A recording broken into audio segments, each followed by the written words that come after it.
that. And I think it's changing. I think we do it a lot more today, and I think we're better at it. I think that we focus on quality, we focus on value, and and what that means from a patient engagement and patient experience perspective.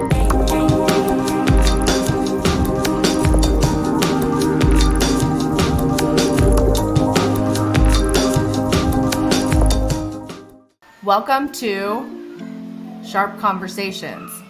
It's conversations about well-being and clinician work. We're here with Brian. Dr. Brian Rothstein. And I'm Janae Sharp. I'm the founder of the Sharp Index. And I apologize in advance if my child is boisterous. So, Brian, you know me. I'm Subha. I'm a hospitalist here in Philadelphia and an informaticist and founder and CEO of Caroline. We're really excited to talk to you and hear about your path and the things that you feel have worked well and not well in medicine. I should say that in the present tense. And you have a really different and unique role in medicine and healthcare and venture world that most people don't. So excited to hear about it. Happy to be here. Thanks for inviting me to join the conversation. Always like talking about all the fun things that we do here and from the ventures perspective, and obviously from a clinical perspective, that's obviously the passion that brought me to medicine on my circuitous pathway. And so always very happy to be a part of the discussion. I started medical school, and I remember sitting in class for like the first block of medical school and be like, this doesn't make any sense. Why are we learning it like this? It's not what you do as a doctor. And I did that all through residency in terms of like, why do we use this product in the OR instead of that product in the OR? It costs so much more money. Shouldn't we think about using something that costs less money? And they're like, I think questions that people ask but don't always have the education to take it beyond the question. And for me, I was very fortunate having done the business education. That's very commonplace in business practice to ask those questions and to find tools to try to answer them. We do research in healthcare and in science, and those are the same types of questions, but we approach them in a very different way. I have to take a moment on this because it really resonates with me, which is, I usually say it as, I like to always question the status quo, but same thing, right? Like, why is this the way it is? And if anything, I think it's opposite in medicine, right? People, especially with hierarchy, it's like, this is the way it's always been done. So this is the way you're going to do it. And you're right that with research, we ask that question about, for the most part, with medical care and algorithms and guidelines, but not about processes and systems, which is such a big part of care delivery that people miss.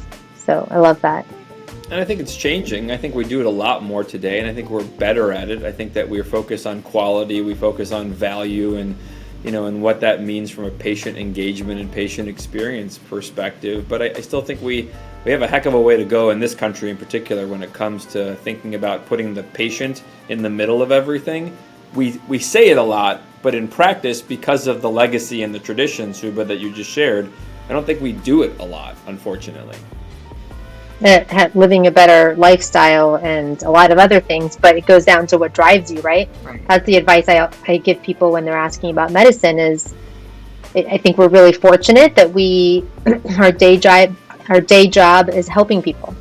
And that is not common, where literally everything you do every day is about making someone's life better. So that's, a real benefit of being in medicine. But all of the other things, you're right, they start clouding it. And I feel like that's the biggest consequence of wellness or burnout, is makes it really hard to have that still be your true north.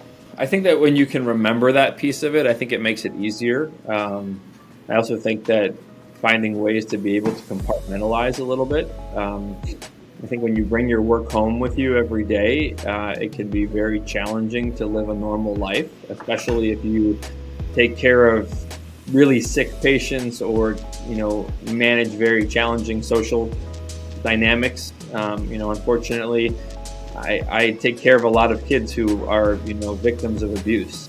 And it's really hard to not see, your kid in every kid that you take care of, because they're the same ages across the board eventually, right? The kid who was the unlucky kid who had a brain tumor, or the kid who was unlucky and got hit by a car or was in a car accident, or, all the horrible things that happen, which makes me say, be careful every time my kids do something, which is not a great way to parent.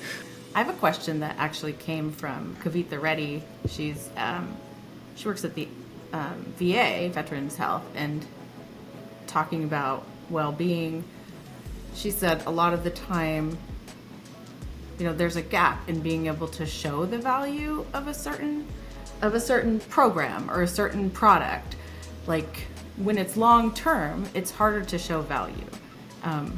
When it's financial, when it's just a financial return, that's easy because money is easy. But some of these longer-term initiatives or even companies, they might have a value we can't see now, or we don't. No, we don't avoid it. We actually run into it head on, because we recognize and we believe wholeheartedly that most of the solutions that will be transformative in healthcare today aren't the ones that have a very easy return on investment calculation. And so we actually use a different terminology. So we have ROI, and sometimes there are some things, to your point, Janae, that you can absolutely say, if I do this and I buy this product, it will save me X number of dollars per admission, and here's the result. Either it's a good investment or it's a not, depending on what you need, right? And I think there's lots of reasons why those things are no-brainers sometimes. But most of the other ones where there's actual impact on patient well-being, on quality of care, on, the care delivery model. Clinician well-being. Yeah, I mean, there's so many different ways to talk about it. We have to talk about we call in our little group the return on health. And Ooh, I like it. And it's a really hard thing to quantify, and it's not one equation. It's like bad calculus, right? It's basically saying, is it I fun think calculus that or bad calculus? Bad calculus. It's like saying, if we get this technology, I know for a fact that the clinicians will be happier. If the clinicians are happier, they'll probably be a bit more efficient with their time. They may be able to spend more time at the bedside with their patients. Patients, therefore, perceive, better quality standard of care. And then that may be reflected in a CMS survey that changes our rating, right?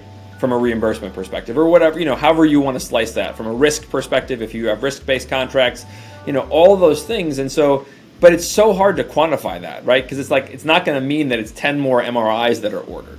I've worked some with some venture groups, both the ones that have lost because they've invested in dynamic founders and ones that have done quite well. I've also worked some with people in government, and when I look at some of the work in well-being that has happened, since we're a nonprofit, we're dedicated to improving clinician well-being, and the Lorna Breen Foundation got legislation passed. What legislation? Let's play a game for both of you. What legislation would you pass? What would you like funding for that isn't a current thing? I mean, I have a biased opinion here, and so my immediate thought, and I'd have to think about overall really what I'd want it to be, but my immediate thought is I go to the Cures Act, which is about making data available for patients, which is so important. The gap that I see there that pains me is making data available for providers. And when you think about information blocking and what has to be made available, and so much has happened just in the year and a half since that legislation, or however long it's been. Time is warping for me.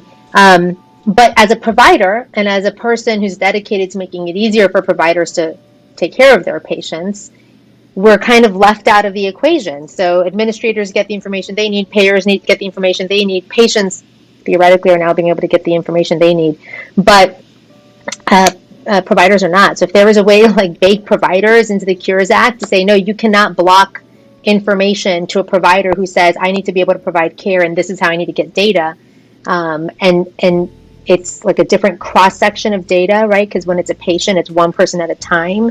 For provider, it's my entire panel of patients, or all the people that I would need to be able to take care of.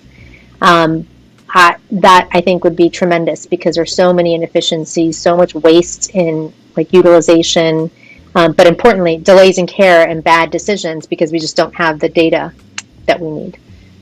So that's what's on the tip of my tongue. How about you, Brian? So I'll follow suit on that one. I have a whole bunch of them that I think would be interesting to look at. But I think data transparency too.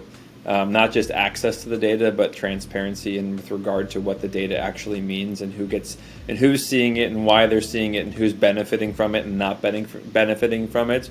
We talk a lot about data monetization today, and who owns what data and who holds the right to that data from a healthcare perspective.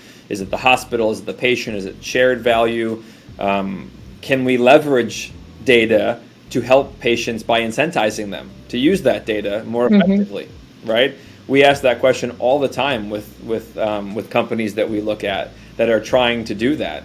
Can you incentivize a patient to be healthier because you're paying them for their data, whether it be their cost of care data because it's a weight loss app, right? Or you're incentivizing them to come to the doctor's office and get their blood pressure checked, or do it from a home monitoring perspective, right? And every time they check in, that piece of information goes into a larger data set that is used to help better understand hypertensives.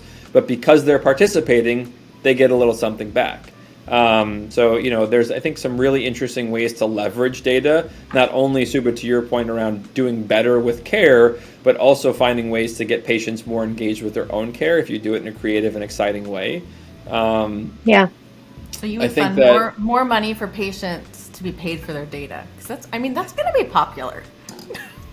I really think that especially when you look at underrepresented minorities who don't have access to care, who don't have access to the same standards of living in from a poverty perspective and education perspective. And I'm not just saying underrepresented minorities. I'm saying that these communities and these populations of people who don't have access, I do think that there are ways that we can incentivize them to participate by, one, giving them access, so giving them the tools that they need so that they can actually get online.